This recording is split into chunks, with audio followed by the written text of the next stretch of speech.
Assalamualaikum warahmatullahi wabarakatuh. Perkenalkan, saya Wahyu Setiono dari SD Negeri Kalikode 01 Adipala, Kabupaten Cilacap. Di sini saya akan melakukan aksi nyata topik 2 kurikulum Merdeka dari platform Merdeka Mengajar. Mengapa kurikulum perlu dirubah? Apa itu kurikulum? Menurut Undang-Undang Nomor 20 Tahun 2003 adalah seperangkat rencana dan pengaturan mengenai tujuan, isi, dan bahan pelajaran serta cara yang digunakan sebagai pedoman penyelenggaraan kegiatan pembelajaran untuk mencapai tujuan pendidikan tertentu. Mengapa kurikulum berubah-ubah? Jawabannya adalah beragam ya, tergantung pada persepsi dan tingkat pemahamannya masing-masing. Dari sejarahnya, di Indonesia telah mengalami beberapa kali perubahan kurikulum, hingga terkesan di masyarakat bahwa ganti menteri, ganti kurikulum. Nah, ini adalah perkembangan kurikulum di Indonesia. Kita sejak 1947 sampai dengan tahun 2015, kita sudah mengalami beberapa kali perubahan kurikulum. Nah, untuk yang tahun 2015 yang Satuan Pendidikan masih melaksanakan juga, yaitu adalah kurikulum 2013. Nah, untuk yang sekarang adalah kurikulum Merdeka. Alasan pergantian kurikulum itu apa? Itu ada 3, agar sesuai dengan perkembangan zaman, agar dapat memenuhi kebutuhan siswa, agar dapat menyiapkan masa depan yang visioner. Bagaimana kurikulum yang baik? Kurikulum yang baik itu yang sesuai dengan zamannya, beradaptasi sesuai konteks dan karakteristik peserta didik dengan melihat kebutuhan mereka saat ini dan masa depan. Apa fungsi kurikulum? 1. Kurikulum merupakan alat untuk mencapai tujuan pendidikan nasional. Kurikulum merupakan pedoman guru dan peserta didik agar terlaksana proses belajar mengajar dengan baik dalam rangka mencapai tujuan pendidikan. Fungsi kurikulum bagi guru adalah untuk membantu dalam proses belajar murid. Sebenarnya apa sih kurikulum Merdeka? Kurikulum Merdeka ini adalah kurikulum dengan pembelajaran intrakurikuler yang beragam, di mana pembelajarannya akan lebih maksimal agar peserta didik memiliki cukup waktu untuk mendalami konsep serta memperkuat kompetensi berdasarkan profil pelajar Pancasila. Nah, ini dia karakter dari kurikulum Merdeka.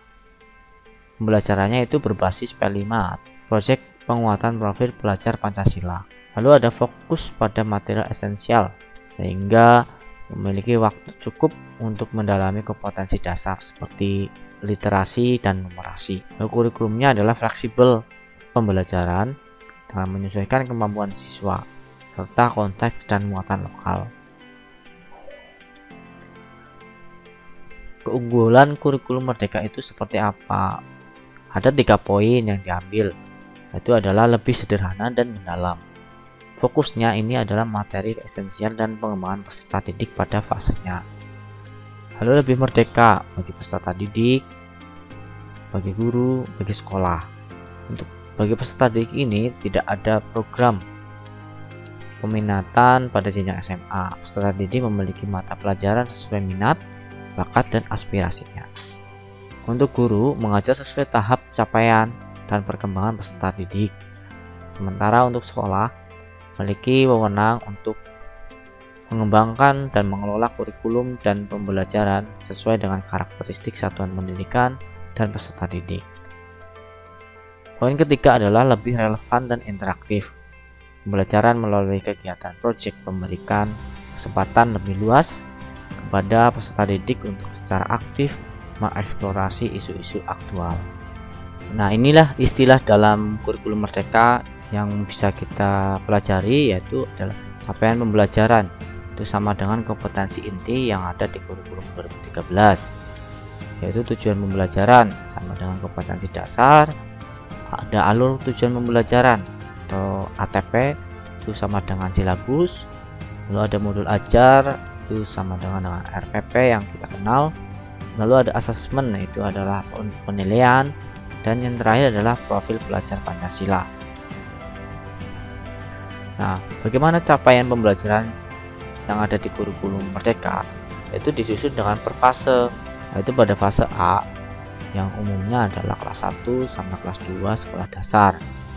Sementara untuk fase B kelas 3 sama dengan kelas 4 sekolah dasar. Fase C kelas 5 sampai 6 sekolah dasar. Dicontohkan kali ini adalah sampai dengan fase C untuk jenjang sekolah dasar.